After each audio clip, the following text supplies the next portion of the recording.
Manfred Alfred von Richthofen nasceu em 2 de maio de 1892, na Alemanha, antiga Alemanha, hoje território polonês. Começou a servir as forças armadas de seu país na cavalaria, mas descobriu aptidão por aviação e em 1915 entrou no serviço aéreo. A partir daí iniciava-se a trajetória de um ás da aviação.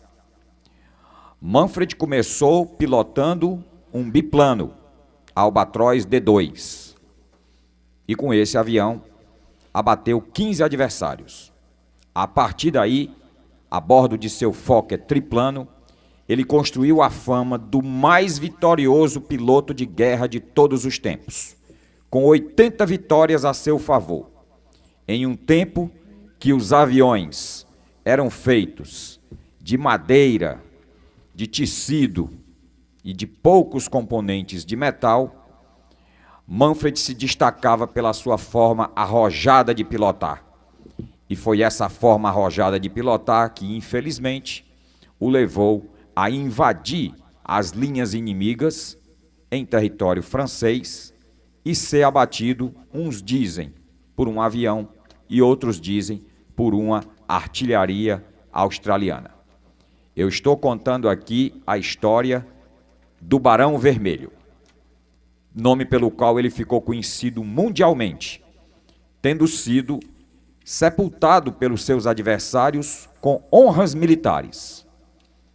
É com essa história do Barão Vermelho que eu inicio o Ainda Lembro de hoje, fazendo essa viagem sobre os aviões de guerra.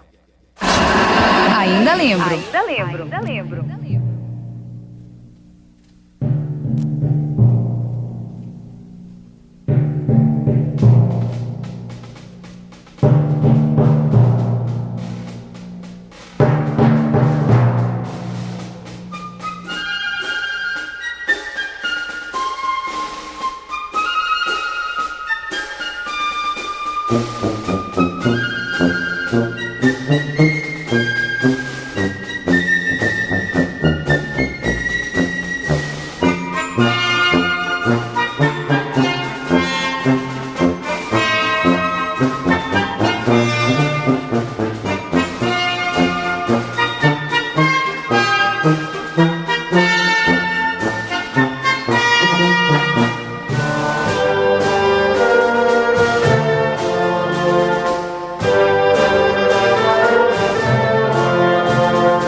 bom dia, ouvintes da Rádio Cidade. Está no ar o seu programa Ainda Lembro. Rádio Cidade do Grupo Cidade de Comunicação, que tem na direção-geral Nelson Oliveira e na direção de Rádio e Jornalismo Flávio Moreira.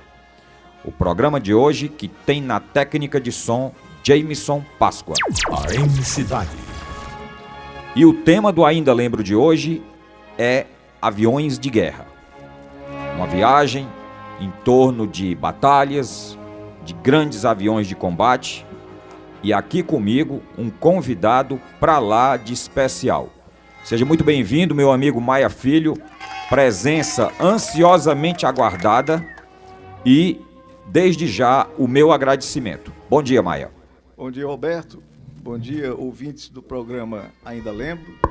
Quero agradecer a você o convite, né, de participar com você dessa discussão. Muito obrigado, Maia. Homenagem à nossa amiga Geisa de Abreu, que talvez vá assistir o programa no estúdio hoje. Ninguém sabe se ela já chegou. Mas, como aniversariante do dia de ontem, o programa de hoje rende essa homenagem à Geisa. E, Jameson, falando em aniversário, eu tenho um amigo que, quando ele vai para as festas, ele só toma Cebion. Ele começou a praticar esse gesto desde pequeno, tanto que ele é conhecido até hoje como MC, né? E é chegar a dar um Cebionzinho, sabe, Jameson? Aquele Cebionzinho gelado, sabe? O rapaz gosta daquela vitamina efervescente com ação prolongada, sabe? É uma fera esse rapaz. Então, bom dia para esse meu amigo. Maia, grandes aviões de batalha, citar aqui todos os modelos envolvendo a Primeira e a Segunda Guerra, com certeza nós passaríamos o dia e apenas íamos arranhar a superfície. Então, eu lhe coloco inteiramente à vontade para falar de modelos de aviões, para falar de batalhas importantes onde tais aviões se destacaram. À vontade, Maia, para iniciar esse nosso debate. Bom dia, Roberto. Bom dia, ouvintes do programa Ainda Lembro. O Roberto abordou um tema muito fascinante, né? Que é a aviação de caça, a aviação de combate. Eu começaria a exposição explicando o termo aviação de caça. Por que aviação de caça? Caça o que, na realidade? Bom, o que a história nos mostra é que a aviação de combate, ela começa não como vida própria, né? Não como uma vida autônoma, mas começa dentro do Exército e na Marinha. No caso da Alemanha, começa dentro do Exército Alemão, né? O Manfred von Richthofen era um oficial do Exército Alemão, cursou a Academia Militar. O termo caça vem do caçador, quer dizer, a infantaria leve, antigamente, você tinha os caçadores, que era uma tropa muito ágil, uma tropa que fustigava o inimigo, não é? Que tinha os atiradores de elite, ou seja, era uma arma de vanguarda. E esse termo foi herdado na Alemanha, como foi herdado também por tradição no Exército Brasileiro, e aqui nós temos o 23º Batalhão de Caçadores. O caçador, a origem disso é porque, no século XVIII, os principais atiradores eram recrutados entre os caçadores, que eram atiradores de elite e conheciam bem as florestas. E a aviação, ela desempenha um papel muito semelhante, nos seus primeiros anos de existência, a essas tropas de infantaria. Fazem trabalho de reconhecimento, fustigam o inimigo, né? Enfim, tudo que uma tropa de reconhecimento avançada pode fazer. E a aviação de combate começa com atividades de reconhecimento. O próprio Manfred von Richthofen, ele exerce, como qualquer outro piloto de combate, atividades típicas de reconhecimento. Eram aviões, como você disse, aviões leves, feitos de madeira, lona, entelada com colódium, que é uma substância para endurecer o tecido, que a gente chamou de dope, quem era o modelista sabe disso. Então, esses aviões cumpriam essa missão de reconhecimento, ou seja, sobrevoar linhas inimigas, sobrevoar trincheiras, verificar o movimento de tropas, se eram tropas estacionárias ou tropas em progressão, né? Pontos de apoio logístico, ou seja, bases de operação. Os primeiros pilotos voavam com armas muito leves, voavam com fuzis e pistolas, né? Então, o objetivo momentâneo, naquele momento, era impedir que aquele avião que sobrevoou a tropa voltasse com as informações para a sua base de operação. Isso a gente se referindo, Maia, então, à Primeira Guerra, né? Ao tempo dos aviões mais leves. Mais leves. Então, eram missões de reconhecimento, então o outro avião ia tentar impedir que aquele avião que sobrevoou a tropa voltasse com as informações. E as primeiras escaramuças eram escaramuças feitas a tiro de pistola e de fuzil, né? Ou granadas de mão que eram atiradas sobre tropas ou sobre outros aviões. A primeira tentativa de armar um avião com uma metralhadora mais pesada veio dos ingleses através da metralhadora Lewis .30 ou 762, como queiram. Os alemães também começaram a armar os seus aviões com metralhadoras leves. E aí começam as primeiras escaramuças aéreas, mas sem ainda a aviação cumprir o papel mais efetivo que ela cumpriria na Segunda Guerra. O Manfred ele se destaca porque, além de missão de reconhecimento, ele trava renhidos combates com inimigos muito superiores a ele em termos de arma. E aí é que se coloca a importância de um cidadão chamado Anthony Fokker, que criou uma dinastia de aviões que todos nós conhecemos. O Fokker ele vai resolver um problema na aviação de combate, que era o seguinte: tudo bem, vamos adaptar a metralhadora na frente do avião, mas como é que vai funcionar a hélice com essas metralhadoras, né? Então, o Roland Garros, que todos nós conhecemos como uma pessoa ligada ao tênis, ao esporte, Sim. foi o primeiro piloto a tentar solucionar isso colocando chapas de aço na hélice para proteger do impacto das balas, né? Porque as balas passavam por dentro da hélice. Mas isso não resolvia o problema, dificultava muito. Então, o Fokker ele criou um sistema de travamento que permitia que a metralhadora fosse disparada no momento em que a hélice estava no plano horizontal. Ela passava pelo centro da hélice. Então, a partir daí você pode falar do surgimento de uma aviação de caça propriamente dita, armada. E o primeiro avião municiado dessa forma, construído assim, foi o Fokker Eindecker, ou seja, monoplano. Monoplano. Nesse momento surge o salto fundamental na aviação de combate, né? Quando o Fokker resolve o problema de como disparar através da hélice. Esse foi o primeiro salto da aviação de caça. Ele que começou com aviões biplano, depois triplano, temos o famoso D7, né, Maia? D7. A se destacar, né? Isso, o próprio Fokker era piloto de combate, piloto de caça. Mas ele não se adaptava à violência dos combates. Ele foi fazer o seu primeiro voo experimental e desistiu de atirar no inimigo e foi para a aviação civil, chamado holandês voador. Holandês voador. Isso, o Fokker deu origem a uma série de aviões da aviação civil que hoje nós conhecemos, Fokker, aviação Fokker da Holanda. Maravilha. Muito obrigado pela sintonia, meu amigo Dudu. Forte abraço. Muito obrigado pela sintonia, Marília Cardoso, que já deve ter vencido aí a ansiedade, né? Tá vendo aqui o Maia participando. Um abraço, obrigado aí pela sintonia. Anselmo Frota, obrigado aí, amigo, pelo teu registro, viu? Maia, aviões posteriores à Segunda Guerra, aliás, à Primeira Guerra, nós aí vamos encontrar um grande avanço na tecnologia, né? Os caças da Segunda Guerra, que eu coloco, Maia, na minha vitrine como os melhores aviões de combate de todos os tempos. Sem dúvida. Estou falando de guerra convencional e não dessa guerra de caças modernos que eu solto um míssil aqui e a 5 km de distância ele vai entrar na turbina de um avião oponente. Eu diria tá entendendo? 180 quilômetros. Pronto, então quer dizer, nós estamos falando de batalhas visuais, no campo visual. Então, nos atendo a esse tipo de batalha, há vários aviões, Maia, a se destacarem no campo da Segunda Guerra Mundial. Sim, a Segunda Guerra Mundial ela reconfigura o papel da aviação, primeiro porque vai surgir aí o avião metálico. Sim. Os aviões vão ser feitos de metal, uma contribuição da engenharia aeronáutica alemã, né? do Juncker, Hugo Juncker, que construiu o primeiro avião metálico para transporte de passageiro e para fins militares também, que foi o Juncker 82. Inclusive, há uma curiosidade a esse respeito, porque o Hugo Juncker tem 2 filhos aqui enterrados no Aracati. Eles vieram fazer uma demonstração com o Juncker, o triplano Juncker 82, houve um acidente e eles morreram por volta, acho que de 1936, 35. E é curioso que a família nunca reclamou os corpos. Uhum. Então, a partir daí, a aviação dá um salto, que é um avião metálico, né? Segundo a doutrina militar alemã, ela reconfigura o papel da aviação. Por quê? Porque ela cria o conceito de aviação tática. É uma ligação íntima entre aviação e tropa. Um comandante de uma brigada de tanques ou de um grupo de infantaria pode através do rádio, a partir daí, fazer contato com a esquadra e pedir apoio de fogo imediato. Segundo, a aviação ela passa a uma guerra em profundidade. A doutrina militar alemã atribui à aviação um papel de ataque profundo, um ataque aos postos de comando, um ataque à infraestrutura logística do adversário. Não é mais aquela guerra superficial de trincheiras, de linhas. Não, é uma guerra em profundidade, em pequenas frentes.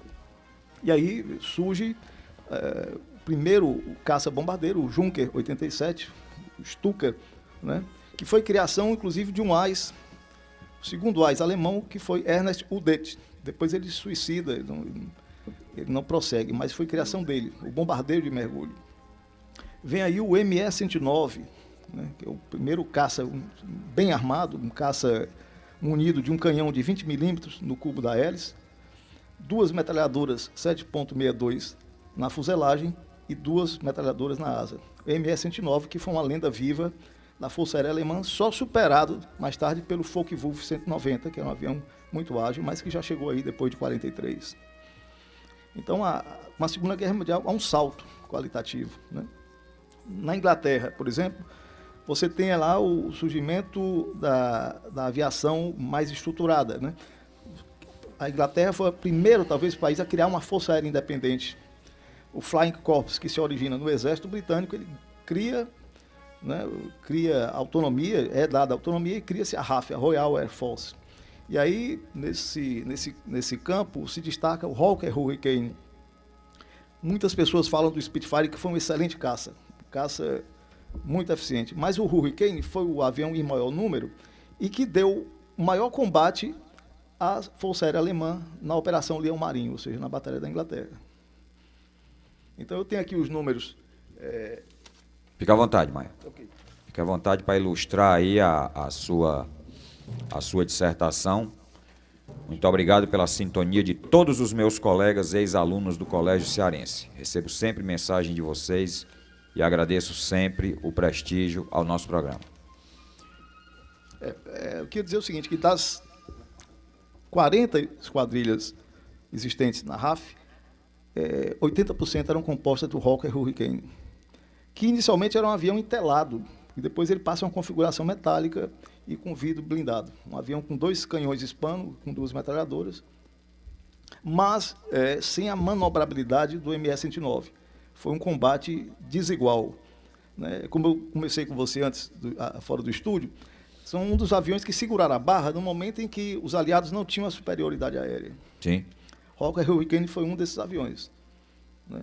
E cabe destacar na Batalha da Inglaterra um papel de um homem extremamente singular, que foi Douglas Bader. Douglas Bader foi um piloto militar que, em 1931, sofre um acidente, perde as 2 pernas, são colocadas próteses de plástico, e quando começa a guerra, ele vai brigar para voltar para a Força Aérea.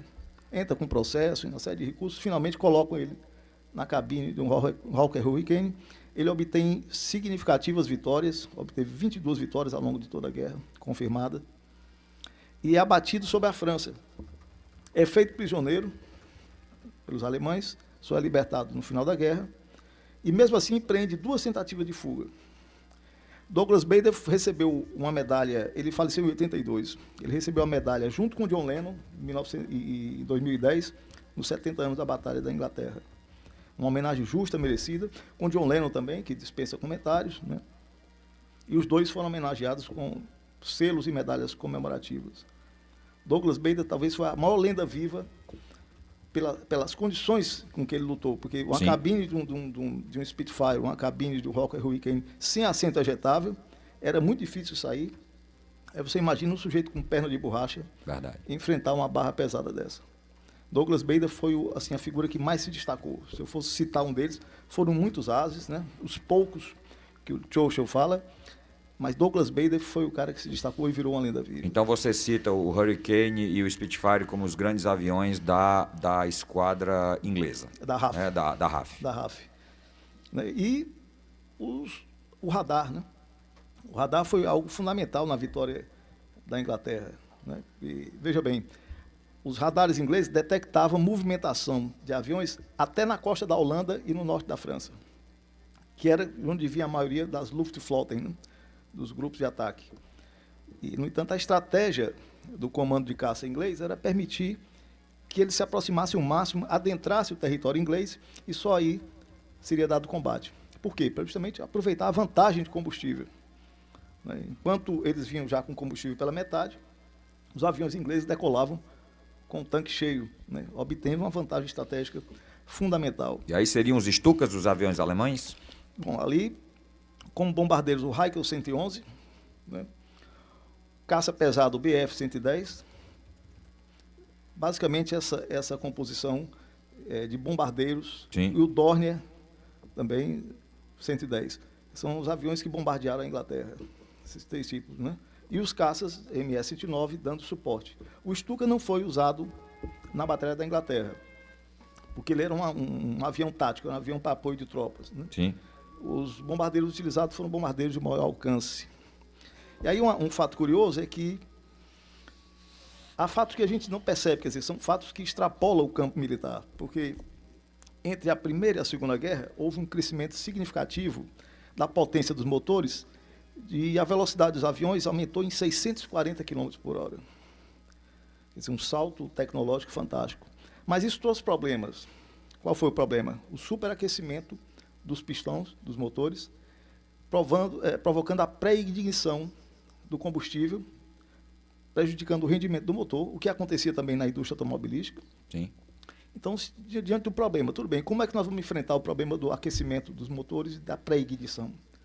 A gasolina queimando antes do tempo necessário no cilindro. O exército norte-americano investe em pesquisa e descobre que existe um hidrocarboneto, chamado isoctano, que quando adaptado à gasolina, ao combustível, reduz bastante o tempo de ignição.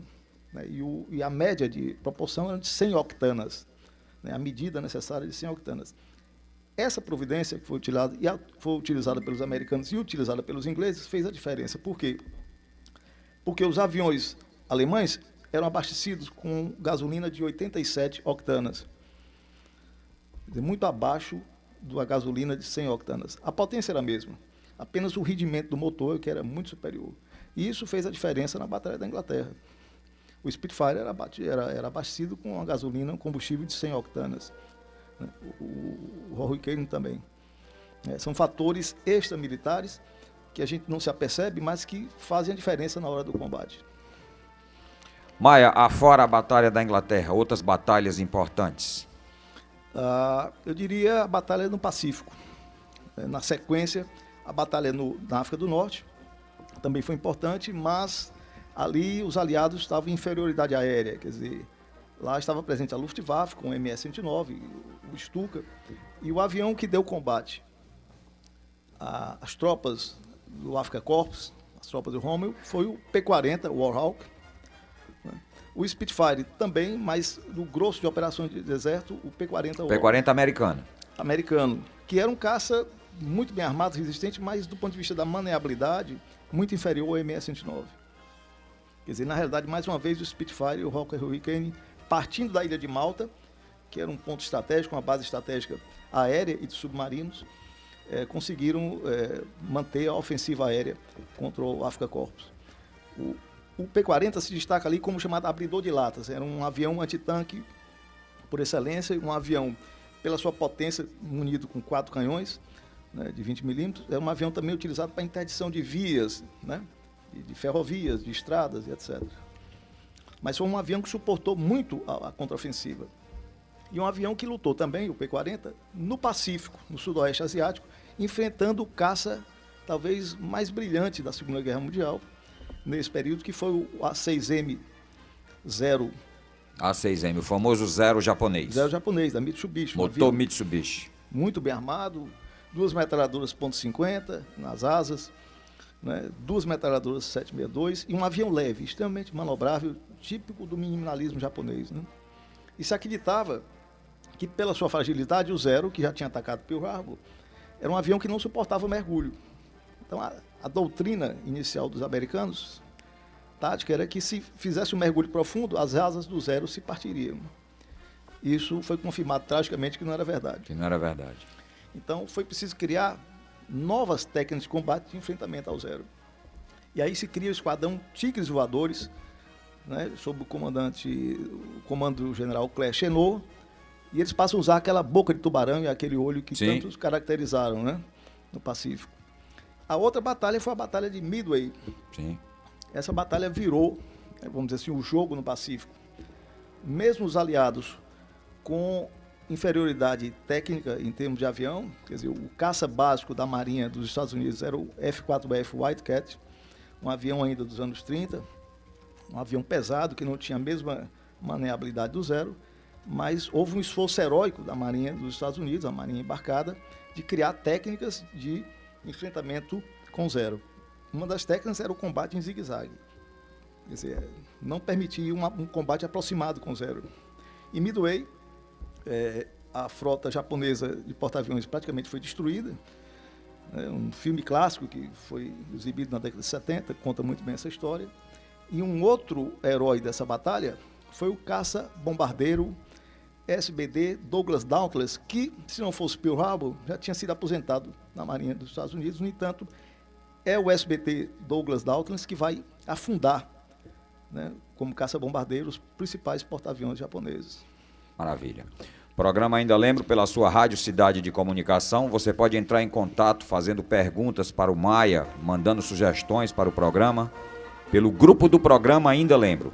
Você pode também enviar SMS para 9217-1979, mandando perguntas, sugestões. Então fique à vontade para interagir com a gente nesse programa. Muito obrigado, meu amigo Alex Mendes, pela sintonia. Eu e o Maia sentimos a sua falta aqui no estúdio. Mas com certeza não vai faltar oportunidade do amigo estar aqui com a gente. Marília Oliveira, arrumando as malas para migrar da Alemanha para o Brasil. Ora! Seja muito bem-vinda. Ela que conhece perfeitamente o tal do MC, o famoso Homem Sabion. Jameson, nós vamos a um break musical. Ainda lembro. AM Cidade.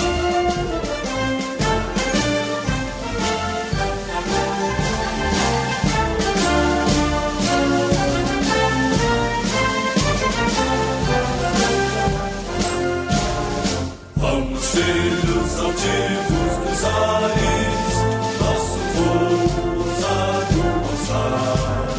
Sobre campos, cidades e mares, vamos nuvens e céus enfrentar. Das torres desafiados dos cimos, bandeirantes audazes do azul. As estrelas de noite subimos para orar ao cruzeiro do sul. Contato, companheiros, ao vento sobranceiros, lancemos montar da hélice pra girar. Contato, companheiros, ao vento sobranceiros, lancemos montar da hélice pra girar. Mas se explode o purisco do espaço, a medalha da guerra bugia. Cavaleiros do cerco do laço, não nos faz o perigo fugir. Não importa a tocaia da morte, pois que a pátria dos céus do andar, sempre erguemos de ânimo forte, no holocausto da vida voar. Ainda lembro. Companheiros, ao vento sobranceiros, lancemos roncar da hélice pra girar. Contato, companheiros, ao vento sobranceiros, lancemos roncar da hélice pra girar.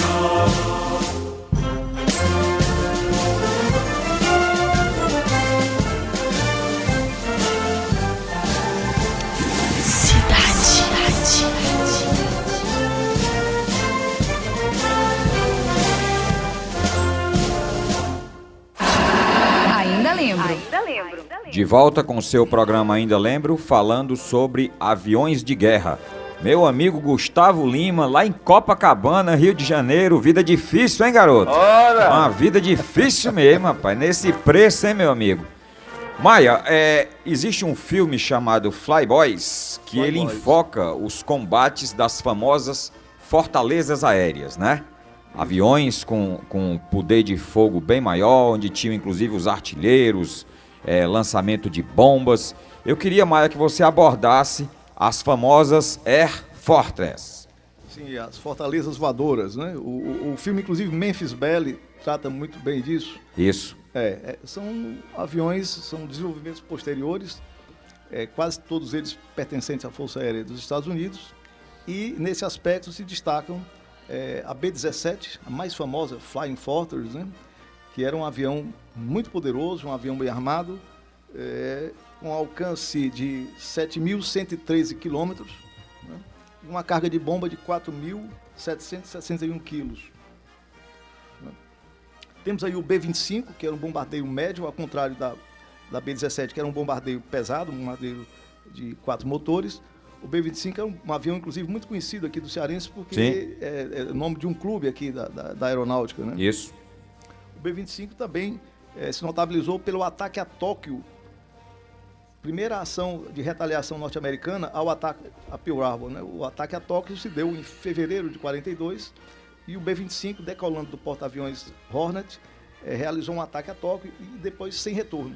Essa tripulação não retornou, perdeu-se pela China, não tinha como recuperar as aeronaves. E o B-25 se notabilizou por esse feito, né? Era um bombardeiro médio com alcance de 4.345 quilômetros, uma carga de bomba de 2.449 quilos, típico de bombardeiro médio. Quadrimotor. Bimotor. Bimotor. E o B-25 também veio para o Brasil depois da Segunda Guerra Mundial na versão do B-25J, que era um avião que tinha na série 6 metralhadoras .50. Um avião mais bem armado de que, naturalmente, o B-25 que fez o ataque a Tóquio. E até as metralhadoras foram retiradas, colocaram um cabo de vassoura pintado de preto. Maia, o papel dos artilheiros nessas fortalezas voadoras? Tinha uns acima, no chamado teto do avião, e um na cauda, né? Na realidade eram 3. Você tinha o artilheiro de dorso, Sim. que comandava 2 metralhadoras .50, o artilheiro de ré, Sim. né, que muitas vezes, no caso da B-29, era um canhão de 20 milímetros, e o artilheiro ventral, que também ficava com 2 metralhadoras .50. Quer dizer, Isso mesmo, ventral, na parte de baixo. Isso. Tinha um navegador, quer dizer, a tripulação do B-17 chegava a 12 pessoas, né? O B-25, 9 pessoas, 9 tripulantes. A principal, o ponto mais arriscado era o artilheiro de dorso, que ficava lá girando, né, enquanto os caças inimigos procuravam impedir o bombardeio, né? Muitos morreram, perderam a vida dessa forma. A vida do bombardeiro é uma vida muito trágica, né? E a história das tripulações norte-americanas nos raids na Alemanha é uma história de muita tragicidade. Existe a famosa Quinta-feira Negra, onde acho que 6 ou 8 B-17 foram abatidas num dia só, né? Chamada Quinta-feira Negra. Eu não me lembro mais o dia de 44, mas foi no ano de 44. Você tem também, no caso, que eu acho que eu esqueci de mencionar, que é o papel dos aviões de reconhecimento. No caso da Batalha de Midway, o PBY Catalina, inclusive que já teve na Força Aérea Brasileira, que foi um papel importante na integração da Amazônia, foi um avião espetacular, porque ele fez o reconhecimento da frota, eram os olhos da esquadra norte-americana, né? E foram os PBY Catalina, situados em Natal, que afundaram 2 submarinos na costa cearense, já em 1944. Para quem não sabe, existem 2 submarinos alemães no litoral do Acaraú, afundados por uma equipe de um Catalina que veio de Natal, né, especialmente para esse fim. Foi afundado também, o Catalina afundou um U-199 na Baía da Guanabara, pelo capitão Jonas Torres, que é avô daquele garoto que fez muito sucesso no seriado Juba e Lula, né, Armação Ilimitada. Armação Ilimitada. É o avô do Bacana, né? O capitão Jonas Torres afundou o U-199, um PBY Catalina. É um avião extremamente importante e são aviões que são poucos falados. Um outro avião de transporte que é fundamental e que o Eisenhower atribui a ele um papel fundamental na vitória dos aliados, pela sua versatilidade, pela sua capacidade de carga, é o C-46 Comando, que é o Dakota DC-3. O número de matrícula C-46 Comando na Força Aérea dos Estados Unidos. Transportava paraquedistas, artilharia, carga de todo tipo. Um avião que até os anos 80, 90 era utilizado em muitas partes do mundo. E que no Brasil jogou um papel fundamental, né? Foi integrando também a Força Aérea Brasileira. O C-46 Comando é o símbolo do apoio logístico na Segunda Guerra Mundial. O general Eisenhower coloca que sem o C-46 Comando, o Exército não teria a mobilidade que teve. Falando em aviação brasileira, Maia, os brasileiros na Segunda Guerra, o Esquadrão Senta-Pua. O Esquadrão Senta-Pua foi um esquadrão fundado no dia 22 de abril de 1943, né, sob o comando do então Major Nero Moura, que teve como papel fundamental o ataque às vias de suprimento alemães que ainda restavam na Itália. Né? P-47 era um avião caça-bombardeiro por excelência, muito bem armado, 4 canhões de 20 milímetros, podendo portar bombas e foguetes, e desempenhou um papel fundamental porque, embora a Força Aérea Brasileira não tenha enfrentado em dogfighting, ou seja, num combate direto à Força Aérea Alemã, mas foi o treinamento, foi o embrião de uma Força Aérea que nasceu, inclusive, administrativamente, antes da Força Aérea dos Estados Unidos, porque a USAF só é criada em 1947. A Força Aérea Brasileira já é criada em 43. Né? Agora, um fato curioso é que, sendo o P-47 um avião de apoio de ataque ao solo também, a FEB não teve direito a esse apoio. A Força Expedicionária Brasileira atuou isoladamente da Força Aérea Brasileira. Né? Quer dizer, o papel que coube à FEB, a gloriosa FEB, foi de desintocar daquelas colinas, daqueles montes, os bolsões de alemães que ainda restavam ali. E para que você tenha uma ideia, só na Batalha de Monte Castelo foram perdidos, em uma semana, 400 combatentes.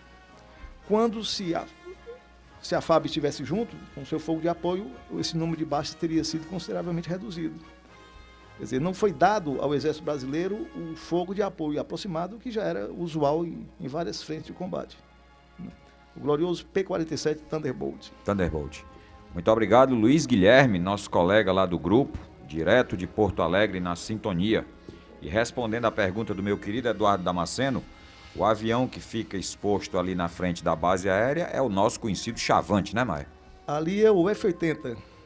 É o F-80 Shooting Star, da Lockheed, que foi o primeiro jato norte-americano, né? Um jato subsônico, de asa estendida, ele não tinha ainda enflechamento, né? E que veio para o Brasil nos anos 50. O nosso primeiro jato, na realidade, foi comprado da Inglaterra, comprado pelo governo Getúlio Vargas, porque tinha créditos junto ao governo inglês para exportação de café e de algodão. E foram trazidos para cá o primeiro jato inglês, que foi o F-8 Gloucester Meteor. Né? Foi o primeiro avião de caça. Logo em seguida, o F-80 comprado no governo do Juscelino Kubitschek. Maia, você cita um avião da Lockheed que você chama de... Até me lembro que você fez um comentário sobre esse avião, um avião bem conhecido, que você fala que tem aquela cauda dupla. Ah, sei. Foi um comentário ali Você fez um comentário sobre esse avião. Isso, ali é um avião civil, o Constellation, né? Lockheed L-104 Constellation de aviação comercial. Havia também aviões de guerra da Lockheed? Muitos. Muitos? Né? Algum destaque? P-38 Lightning, né, da Lockheed, vários aviões da Lockheed. Né? A Lockheed, na verdade, ela se destaca na produção de aviões a jato. Midway foi a maior batalha aérea de todas as guerras? A maior batalha aérea se deu no céu da Europa. Né? Midway foi uma batalha aeronaval. Houve a batalha de Okinawa também, que foi muito encarniçada, mas a batalha aérea se deu no céu da Europa. No céu da Europa. No céu da Europa. Com certeza pela quantidade de raids que os aliados faziam sobre a Alemanha e o enfrentamento dos caças de escolta com os caças que vinham fazer a defesa. Né? Ali se deram os maiores dogfights na batalha da Inglaterra e no céu da Europa. Maia, o F-4U Corsair, o meu avião favorito. Isso, eu sabia que você ia falar sobre isso. Não poderia deixar de falar sobre ele. Aquele formato daquelas asas me encanta. De gaivota invertida, exatamente. Verdade. É uma inovação da engenharia aeronáutica, né? É um avião da Marinha dos Estados Unidos, é um avião dos fuzileiros navais, que teve um papel fundamental na Batalha de Okinawa, em Guadalcanal, no Pacífico, foi o teatro de operações em que ele atuou, e em Iwo Jima, na Batalha de Iwo Jima, com a utilização de foguetes. Era um avião já em plena condição de bater o 0 A6M japonês. né? E a característica fundamental é que o cockpit do piloto ficava muito afastado do motor, né? O nariz dele é bem pronunciado, dava Sim. maior segurança ao piloto. Sim. E um avião muito bem armado, com 4 canhões de 20 milímetros, né? E 2 metralhadoras .50. Os assentos ejetáveis, Maia, começaram na Segunda Guerra? Não, no final da Segunda Guerra Mundial, inclusive eu abri um parêntese Pois não? para falar do filme Pearl Harbor. Fique à vontade.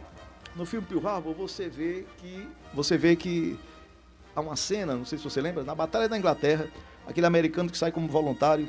Sim, sim. E no meio do dogfight ele diz ejetar, ejetar, ejetar, quando na realidade o assento ejetor surgiu em 1944, né? Operacionalmente. A primeira ejeção que aconteceu na história foi a ejeção num Heinkel 280, já um projeto a jato da Alemanha, pelo piloto de provas Helmut Schenk. Ele foi o primeiro piloto a utilizar. O avião deu defeito, ele teve que saltar, né? Então, o Helmut Schenk, em 1943, foi o primeiro piloto assaltado num assento ejetável. Maia, as bombas V2 utilizadas pela Alemanha para bombardear a Inglaterra, embora não tripuladas, mas são consideradas de grande engenhosidade no campo da aviação, no campo da tecnologia aérea. Sim, as bombas V2, elas são prenúncio dos mísseis interbalísticos intercontinentais, né? Feitos por Werner von Braun, ali, que era um oficial da SS e que se converteu num cientista e trabalhou para o Partido Nazista, trabalhou com muito afinco, né? A V1 e V2. As V2 não chegaram a causar muito estrago em Londres, né? De onde elas foram dirigidas, mas eram testes que estavam sendo realizados e o prenúncio de uma guerra do futuro, a guerra dos mísseis balísticos intercontinentais, os chamados ICBM. Muitas dessas inovações aeronáuticas surgiram na Alemanha, né? O assento ejetor, o míssil balístico intercontinental, a V2 era um deles, né? O papel da aviação, Maia, no dia D, no desembarque da Normandia? Foi fundamental. Agora, no aspecto de apoio, deixou a desejar. Por quê? Porque quando as tropas desembarcam, todo o aparato de artilharia e de tropas alemãs estava intacto, praticamente. Quer dizer, não houve um bombardeio prévio mais eficaz para evitar os massacres que aconteceram ali. Aquilo poderia ter sido evitado, né? Eu não sei se para não antecipar o desembarque, mas foi pior a emenda que o soneto. Verdade. Né? Aquelas artilharias pesadas, metralhadoras de grosso calibre, massacrando tropas, né? Em Omaha foi um massacre monstruoso. Se bem que grande parte deles morreu também afogado, porque as lanchas não chegaram até a praia. Mas eu acho que, na minha opinião, faltou ali um bombardeio prévio, um bombardeio preemptivo, preparando o terreno para evitar o massacre. Um erro tático, então. Um erro tático. Quer dizer, não havia muita preocupação com poupar a vida de soldados. Você tem o caso de Iwo Jima, por exemplo, que é uma ilha vulcânica, que não tinha nenhuma importância estratégica, alguma riqueza ali. É uma ilha, Iwo Jima significa ilha de vulcão, de enxofre, né, japonês. Ali pereceram 6.800 fuzileiros navais. 6.800. Só para a captura de Iwo Jima. Quer dizer, quando vocês podiam deixar o comando americano, deixar os japoneses morrer de fome isolados ali, porque não tinha nada, a água era escassa, tudo era escasso. Os túneis foram construídos com trabalho escravo, de trabalho coreano e chinês. Maia, e chegamos ao extremo da Segunda Grande Guerra, a chamada arma de destruição em massa, a decisão de Harry Truman de aplicar o artefato atômico. E aí eu lhe pergunto, a bomba atômica foi um mal necessário para pôr fim à guerra ou foi uma precipitação para causar realmente uma tragédia envolvendo inocentes? Olha, isso é tema para um outro debate. Para um outro debate, mas né? eu vou responder aqui. Olha, eu falei agora de Iwo Jima. Por que sacrificar 6.800 fuzileiros navais já em maio de 1945, no final da guerra, né? Então isso tem que ser analisado do ponto de vista da geopolítica norte-americana. A União Soviética não declarou guerra ao Japão, né? Então, em um dado momento, há uma tendência do Japão de fazer uma paz em separada, né? Isso acirrou o Departamento de Estado norte-americano por essa decisão, né, de o Japão fazer uma paz em separada com a União Soviética. Outro fator, a União Soviética, que tinha sido o grande alvo da Segunda Guerra Mundial, porque ela suportou o peso de 83% do efetivo da Wehrmacht, né? Ela saiu vitoriosa e saiu com as Forças Armadas em torno de 5 milhões de homens. Então, tratava-se também de manter o equilíbrio e dizer quem mandava na região. Qual era a situação do Japão, concretamente? Militarmente neutralizado. Do ponto de vista de danos, a bomba atômica causou menos mortos do que o bombardeio a Tóquio e Yokohama, que foram cidades que incendiaram, literalmente arderam. Um número absurdo de mortos. Então, qual é o sentido da bomba atômica? O sentido da bomba atômica era dizer, nós temos essas armas e podemos usá-las contra os soviéticos, caso seja necessário. Uma testemunha muito clara disso é o depoimento do general Douglas MacArthur, que era o comandante-geral das tropas no Pacífico. E ele ficou sem entender o uso daquela arma. Como é que você usa uma arma num país que não tinha mais nenhuma capacidade ofensiva? Basta dizer que os submarinos norte-americanos liquidaram a economia japonesa, que é uma economia dependente de insumos. O Japão é um conjunto de ilhas. O Japão não importava mais nada. A fome graçava no país. Resistir a um desembarque americano só se for com 38, porque não tinha mais.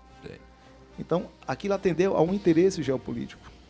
A bomba atômica foi lançada para mostrar ao mundo, mostrar à União Soviética, com seus 5 bilhões de homens, que os Estados Unidos tinham uma arma de destruição em massa e poderia usá-la. E aí entra o bombardeiro B-29. Batizado de Enola Gay. O Enola Gay, um bombardeiro de longo alcance, né? Um alcance fabuloso, um armamento que inclusive foi utilizado massivamente já na Guerra da Coreia, que nós vamos falar um pouco daqui a pouco. E a B-29 é o que havia de mais avançado em termos de bombardeio, já ensaiando o conceito de bombardeio estratégico. Maia, o papel dos kamikazes japoneses seriam extremistas, extremamente patriotas, porque eles causaram grande estrago à frota dos Estados Unidos. Olha, eu diria que há um superdimensionamento. Eles causaram terror, né? Porque eram pessoas que estavam dispostas a morrer. Isso. Mas os debates e as informações posteriores davam conta também de já, vamos dizer assim, tá rolando entre eles um jeitinho japonês. Alguns kamikazes já pediam a base para abastecer o avião com metade do combustível e voltar alegando que não tinha combustível suficiente. Estou entendendo. Não havia esse fanatismo todo. O número de navios perdidos com ataques kamikaze é irrisório. É numérico, você não tem algo significativo assim. Estou entendendo. Né? Maia, para guerras posteriores, como você estava falando aí da Guerra da Coreia, o legado desses aviões da Primeira e da Segunda Guerra, a importância, o que eles provocaram em termos de avanço tecnológico para as batalhas seguintes. Sim, principalmente o combate de apoio aproximado, de fogo, né? O bombardeio de longo alcance, eu acho que foi esse o grande trunfo tecnológico, né? Quer dizer, a integração, por exemplo, entre tropa e força aérea, né? A B-29 foi a grande arma estratégica na Guerra da Coreia, né? Muito embora quase todos os aviões da Segunda Guerra Mundial participassem da Guerra da Coreia, embora os jatos já existissem. Já existiam jatos, né? Perfeitamente. Né? Então você tem ali o P-51 Mustang, que foi um papel fundamental, né? O Corsair F-4U também participou da Guerra da Coreia. O P-61 Black Widow, né? O Viúva Negra, especializado em missão noturnas, também participou da Guerra da Coreia.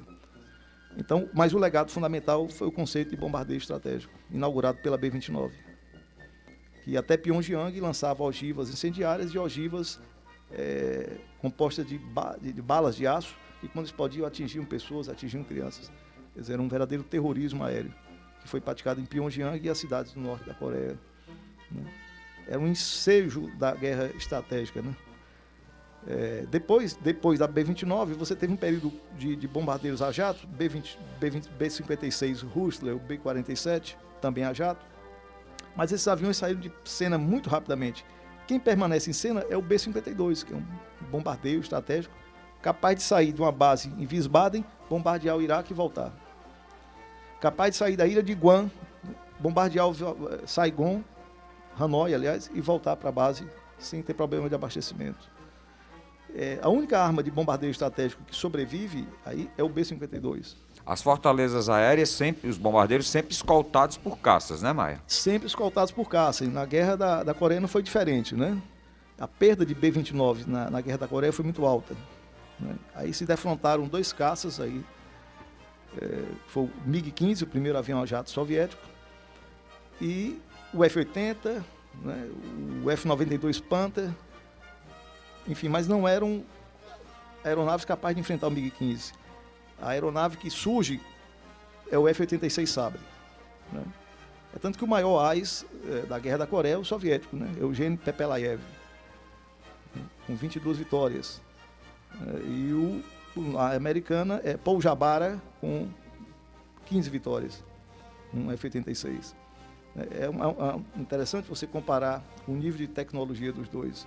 Enquanto o MiG-15 é um avião que já vem com 2 canhões, né, um canhão de 23 milímetros e um canhão de 20, né, o F-86 Sabre vem com armamento ainda da Segunda Guerra Mundial. Ele é armado com 6 metralhadoras .50.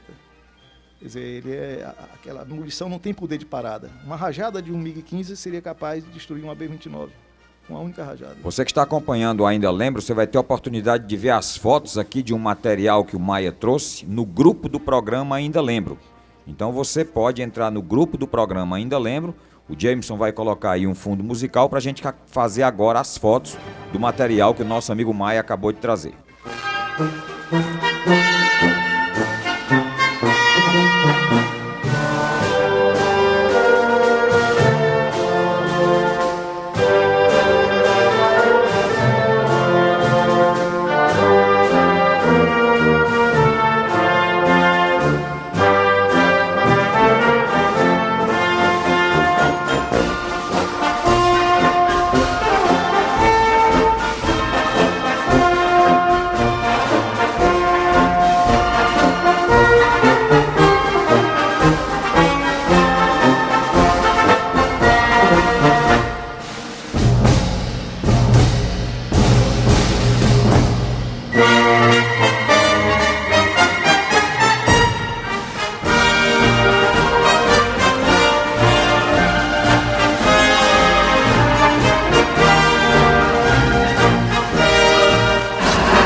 Cidade.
Bom, acabando o mistério para quem pensava que a Geisa não vinha, ela está aqui no estúdio desde o começo do programa e como presente de aniversário ela pediu a mim e o Jameson para guardar segredo.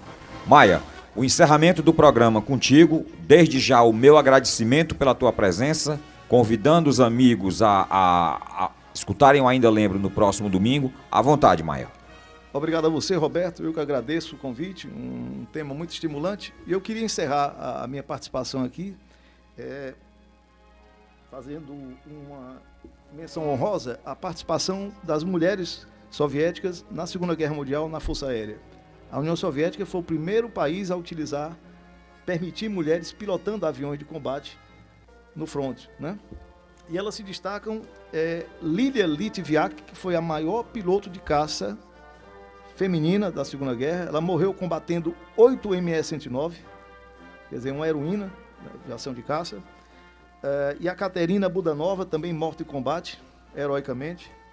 Maria Kutzenova e Raya Belayeva são as heroínas da Força Aérea Soviética. Pouco se fala delas, né? São mulheres extraordinárias, mulheres incansáveis e que deram a sua vida pela liberdade do seu país, né? Eu quero só comunicar que essas músicas que vocês estão ouvindo aí, essa música, A Longest Day, que é o tema do filme O Mais Longo dos Dias, é a autoria de Maurice Alex Jarre, pai do Jean-Michel Jarre, que compôs a música, né? E nós ouvimos também o hino dos aviadores brasileiros, o hino da Força Aérea Brasileira. Com isso eu me despeço do programa, cumprimentando a todos, ouvintes da Rádio AM Cidade e do programa Ainda Lembro. Um abraço.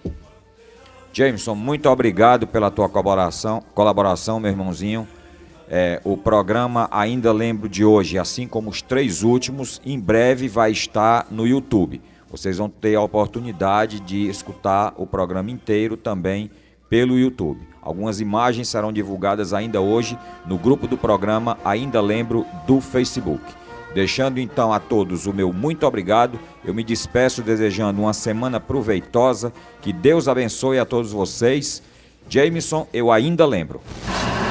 Ainda lembro. Ainda lembro. Ainda lembro.